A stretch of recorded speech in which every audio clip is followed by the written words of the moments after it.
folks, as you should know by now, we believe that there never will be any life-transforming elixir, any magic pond, or even any genetic therapy that can deliver quality of life. We have to learn to celebrate the blessing of extra years. We have to learn how to improve our health span and really not focus fully on our lifespan. If extra years, folks, don't mean extra joy, if they don't mean extra passion, extra purpose, then my question is, what the heck is the point? We've got to learn to extract joy from life's simple pleasures. It's trite but true. Happiness is a choice, and we have to take responsibility for our health and well-being. And sometimes the most important action that we can all take is kind of really no action at all. Our guest today is one of the world's most renowned teachers and advocates for Transcendental Meditation. And please don't stop listening because of what you think TM is or what it isn't, or because you think that you can't learn it, or maybe it requires some sort of spiritual belief system that you have to buy into. What you learn today, if you're willing to act upon it, can help reduce your stress. It can improve your sleep, increase your energy, your creativity, your focus, and a whole lot more.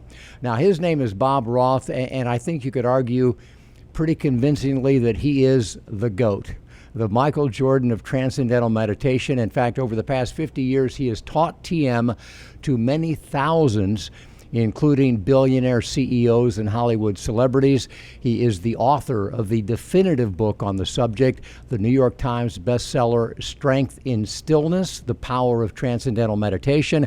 He's also the CEO of the David Lynch Foundation, where he's helped provide TM scholarships to over 1 million urban youth, to veterans who suffer from post-traumatic stress, to women and children who are survivors of domestic violence and sexual assault, and to healthcare workers on the front lines of the COVID-19 pandemic. He directs the Center for Resilience, which brings meditation to Fortune 100 companies, to government, military, and community service organizations. He is the host of the iHeartRadio podcast, Stay Calm with Bob Roth, and also the Sirius XM radio show, Success Without Stress. He talks about the science of meditation to industry leaders all over the world, and I'm talking major gatherings, things like Zugel Zeitgeist, Aspen Ideas Festival, Wisdom 2.0, Summit, Global Wellness Summit, and a whole lot more. He is one busy fellow, and today we're thrilled to have him as our own for just a little bit. His name is Bob Roth once again. Bob, how you doing today?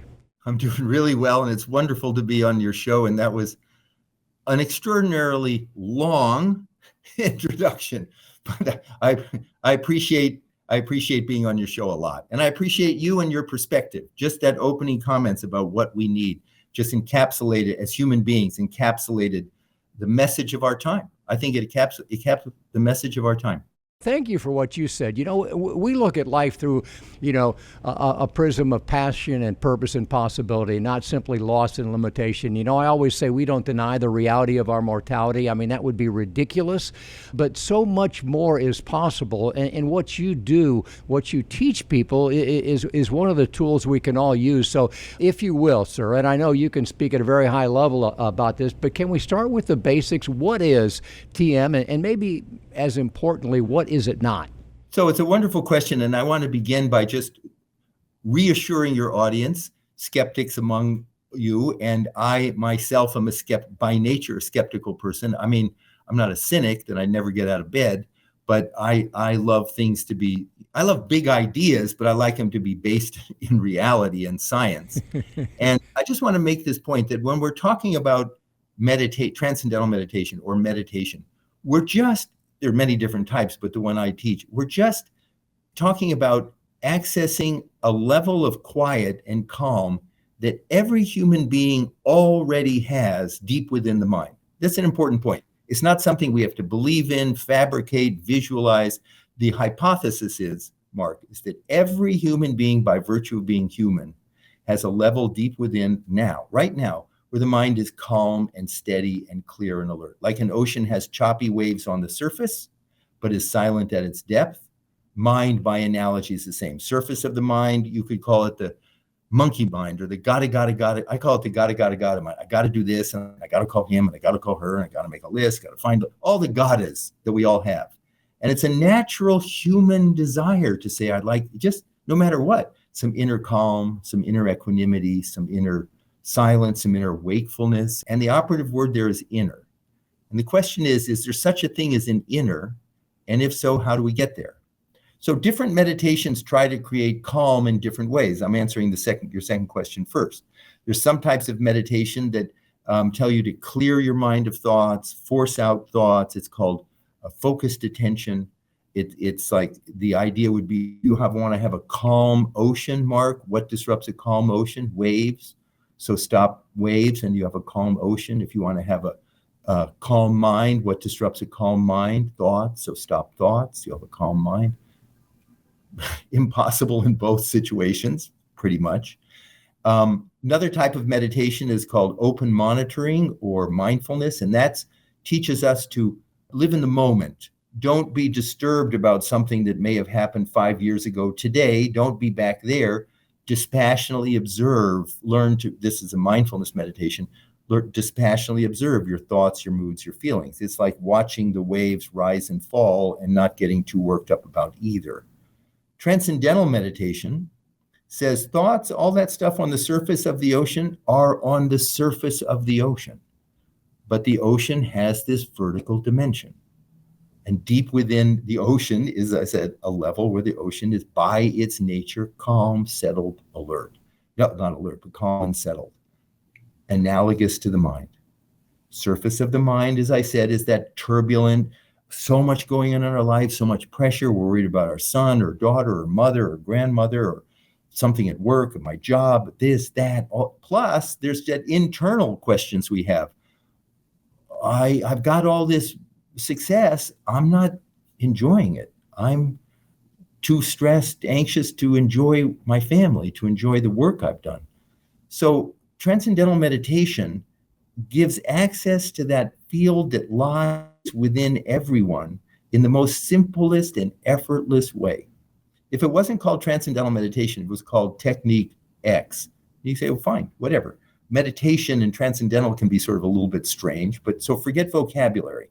This is a technique that just gives effortless access to that innermost calm level of the mind. And I'll stop here if you have questions, and later I can talk about some of the research that documents that.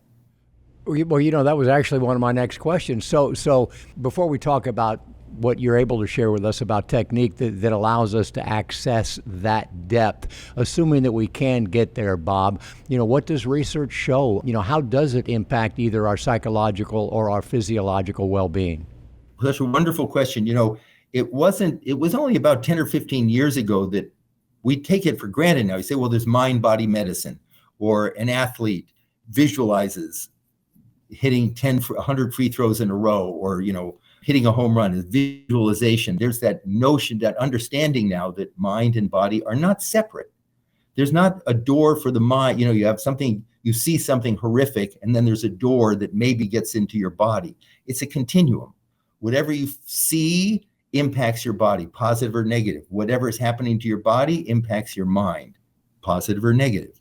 So if during transcendental meditation, the words I just said, if they're just a bunch of hoo-ha, then it's not going to show up in my body. It's just going to be some, make-believe. But if it's real, if it's substantive, then we're going to see it in the way that my brain functions, digestive system functions, nervous system functions, respiratory system functions, my whole body, because it's a continuum. And what they see in the last 40 years of scientific research on transcendental meditation, conducted at all the top hospitals and medical centers and published in American Medical Association journals and all those, what they find is that during this simple little 15, 20-minute process, your body gains a state of rest, in many regards, Mark, deeper than what you get after 5.5 or 6 hours of sleep. And that's research done at Harvard and published in Science magazine. That deep state of rest, you've ever heard of cortisol? Mm-hmm. Cortisol is a stress hormone. That's when we're anxious. We need a little bit of cortisol to get up in the morning, but we make it in just gallons, too much modern life. Cortisol levels weaken the immune system. So if a person is stressed, then they get sick more often. It also floods the hippocampus in the brain, so we can't think as well. And over time, it leads to cognitive difficulties. A good night's sleep will drop cortisol levels by 10%. 20 minutes of transcendental meditation drops cortisol levels by 30 to 40%. And nothing else does that.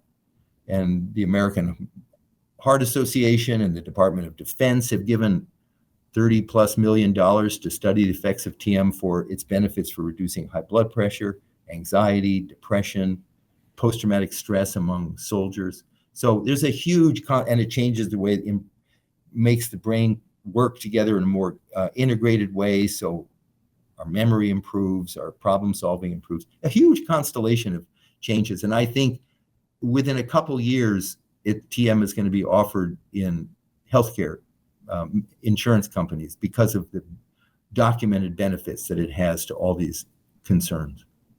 You know, Bob, I first learned about transcendental meditation when I was in college back in the early 70s. And, you know, that was, you were there. You know, what the early 70s were like.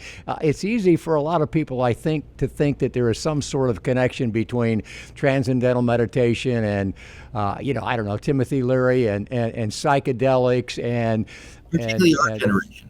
Yeah, exactly. And religion and everything else. But this doesn't have anything to do with any of that, does it? No. The thing is, TM was introduced in the late 1950s and 1960s, and the first breakthrough on it, and it got the Beatles and all these different people were learning it, and so the press, in their glorious way, just sort of lumped it all together. But it was beginning in the 1970s, the first research that came out, as I said, at Harvard Medical School and UCLA Medical School, and then the publication, and then the 80s, and more research, along with, Mark, the fact, and no one paid attention, but then the problems of stress started getting greater and greater and greater and greater. And stress became toxic stress for so many of us. And toxic stress became what they call complex PTSD. And PTSD is what happens to a soldier in war, but now it's a person just living under enormous pressure, financial pressure or social or economic, political pressure, whatever, that we're starting to experience PTSD. So the problems of these mental health issues got greater and greater. The realization that modern medicine had no magic pill we don't even know what causes depression. There's gazillions of people are taking antidepressive medication, and the research has just come out saying that it's probably not targeting a cause. So what are we going to do? Problem is great. Modern medicine doesn't have a particular solution. I'm not opposed to medicine, obviously, but it's not you're going to take a pill for depression, a pill for anxiety, a pill for constipation, a pill for insomnia, a pill for memory. You just become a walking medicine cabinet. And then along with that, you have this research coming out on meditation in general, and specifically transcendental meditation is starting to flip. People don't want to necessarily say, I'm going to take pills with side effects for the rest of my life only. And so brave souls from the 70s and 80s who are still around and then doing the research, and then younger people coming along saying, I'm not opposed to meditation. That's not a scary word for me. I'm open to anything that can work if you show me the research. And now what we have is hospitals offering TM to their doctors and nurses. And we work a lot with, we teach veterans with PTSD to meditate for free. We work with police and firefighters. We work with women who are survivors of domestic violence. And we work mainly with just regular folk like the rest of us who are just trying to deal with everyday demands. And it seems like I'm hoping, and I know you'll tell me that the people that are using TM is growing, because as you mentioned, Bob, the need is growing. The pandemic, all the research, everybody's anxious. Suicide levels are up. We've had a 2-year decline in life expectancy, the largest 2-year drop in over 100 years. People are dying from drug overdoses. It seems like we need it more than ever. And then when you tie in, something that seems totally disparate from that, but, this TikTok world that we live in, and I have to tell you, I spend more time on TikTok than I want to, but we all have these little squirrel mindsets right now where we just see little blips of thing, and it's hard to slow down. It's hard to relax these days. I think nature, it's like there was a lot of disease and infection And Louis Pasteur comes along, and then we develop antibiotics, and medicines become the way to address physical disease.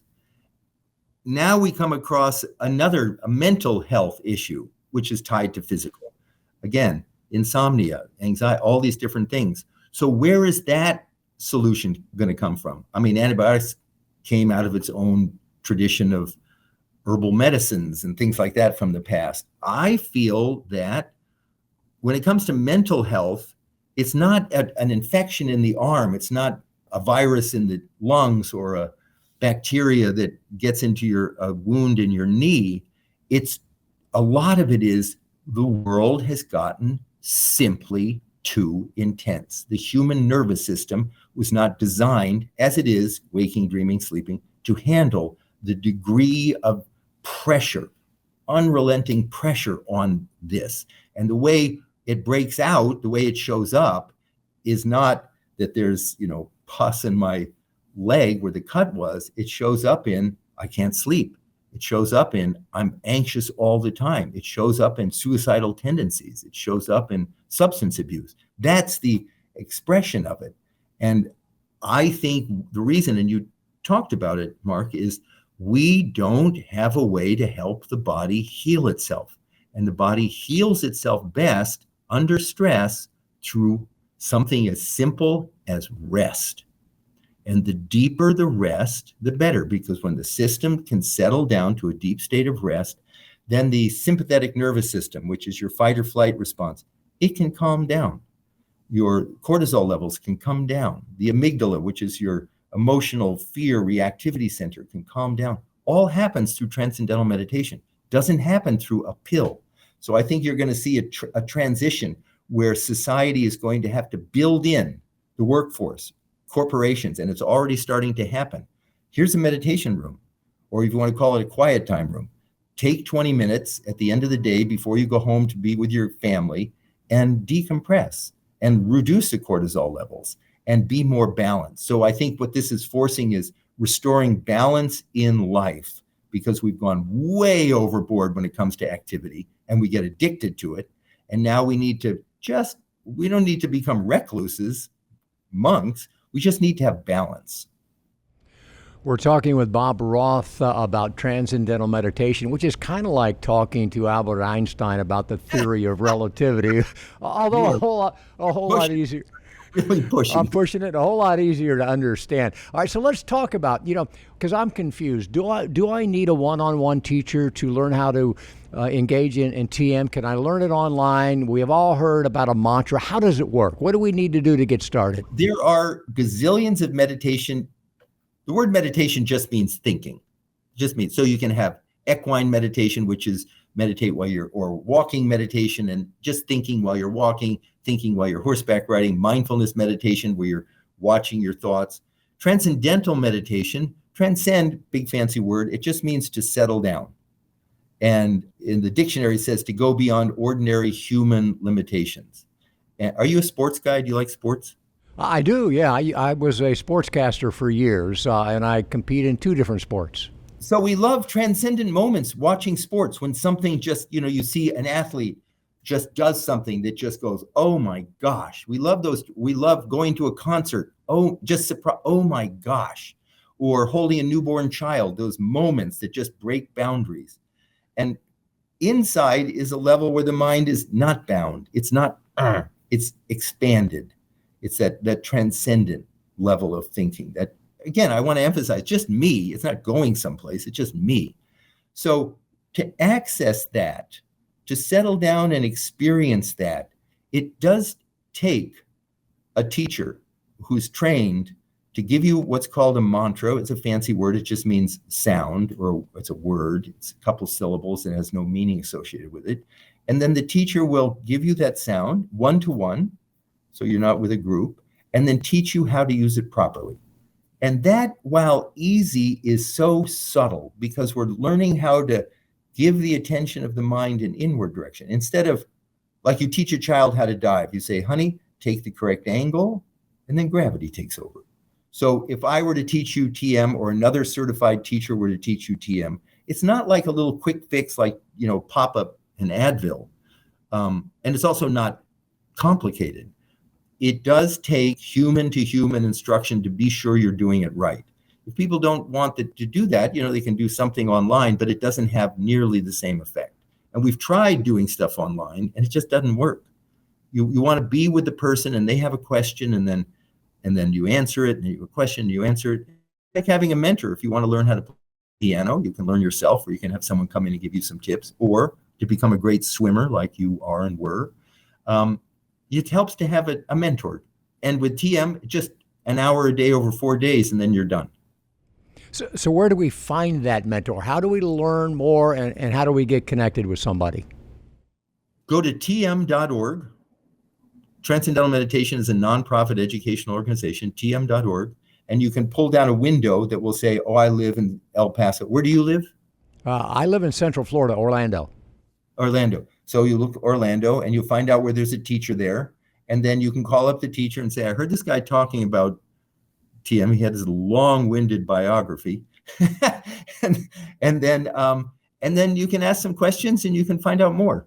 I do want to say it's a nonprofit organization. There is a course fee that's asked, but it's income-based. So if a person has money to pay, they can do, but if a person doesn't have the money, then they pay, less or nothing. Full disclosure, transparency. I'm not normally a name dropper, Bob, but when I call someone here in Central Florida and tell them that I want to learn, I think that I'm going to say I was chatting with my buddy Bob Roth, and he suggested that I reach out to you. Is that going to be okay? As a matter of fact, tell me who you call, and then I'll say, I'm talking to Mark, and he'll say, whoa, geez. Yeah, exactly. Hey, I got to ask you about your work with the nonprofit David Lynch Foundation and how you got hooked up with David, because talk about a couple of cool dudes hanging out. And folks, if you don't know, David Lynch is the renowned director and screenwriter of Twin Peaks and the original Dune, which I loved. Critics might not have, but Mulholland Drive, Eraserhead, The Elephant Man, Blue Velvet, on and on. How did you get hooked? You're a fan. I am a fan. So how did you get hooked up with him, and what do you guys do together?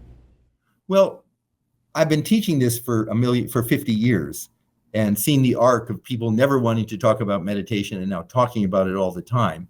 And David had been meditating for 50 years also, but all the time, Mark, my dad was a World War II veteran, and he was really injured during the war. And I always thought that, boy, this meditation could be really good to bring it to veterans. And my mom was a school teacher, and she worked at times in under-resourced schools in Oakland and San Francisco Bay Area. So I always had this desire to bring this to some we call vulnerable populations, as well as everyone else, working General Motors and Apple. And for that, I knew we needed to start a foundation so we could raise some money so we could pay teachers to go into these communities and teach. So David and I had just crossed paths, and we were friends, and I knew that he'd been meditating since 1973. And in 2005, I said, David, do you want to start a foundation to raise money to bring this to these people? And he said, fine, but I don't think he ever thought initially it was going to turn into something as big as it did. So he's a brilliant filmmaker with a heart of gold, actually. And so we started the foundation in 2005 to raise funds and to implement programs in these different populations that are underserved.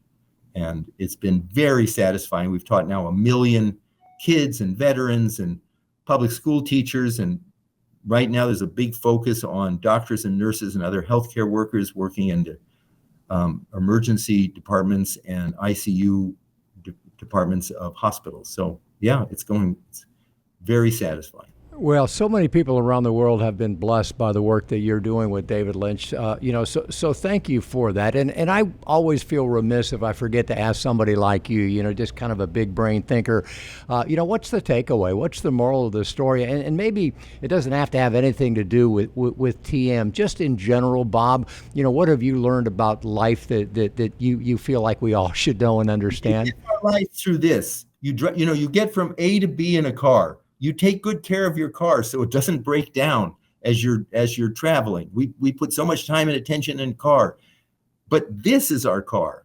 The brain, the nervous system, my heart, we have to take care of it, Mark. And it's not just pablum. That's just like not new age thinking. It's a reality. And the longer we don't take care of it, then the more grievous and problematic that vehicle, whether it's a car, if we don't take care of it, or our body, brain, and more the end of life. An end of life could come sooner. So I don't mean to be dire here, but I would just like to say you have to prioritize yourself a little bit. We take care of so many other people all the time. They depend on us for so much. And we just think we're just going to grind it out. We're going to grind it out. And then in 20 years, I'm going to retire. And ain't the truth. That doesn't work that way. It's not like your body waits for you to retire. So one person even said, I don't have 20 minutes to meditate, to do TM. And I said, there's 1,440 minutes in our day. You don't have a few minutes to do what I was just talking about? You're going to be more loving with your family. You're going to be more effective and productive at work. And you're going to enjoy your life more. And it's not just meditation. Pick the foods that are healthier for you. Don't put in cruddy gas into your tank. Put in good gas. Don't put cruddy food into your body. Put in good, help your body out. So that would be my takeaway. Prioritize yourself, just even a little. Great takeaway, folks. We see it all the time, and Bob Roth exudes it. You know, it's passion and purpose that kind of fuel the life force as we get older, and this is a guy who's got plenty of both. Check him out. You can learn more about Bob and his work on his website. It's meditationbob.com, and as he mentioned, you can learn more about Transcendental Meditation itself at tm.org. Bob, thanks so much for your time. It was an honor and a lot of fun to chat with you. Really great. Thank you. Thank you. Really loved it. You're the Einstein of interviewers.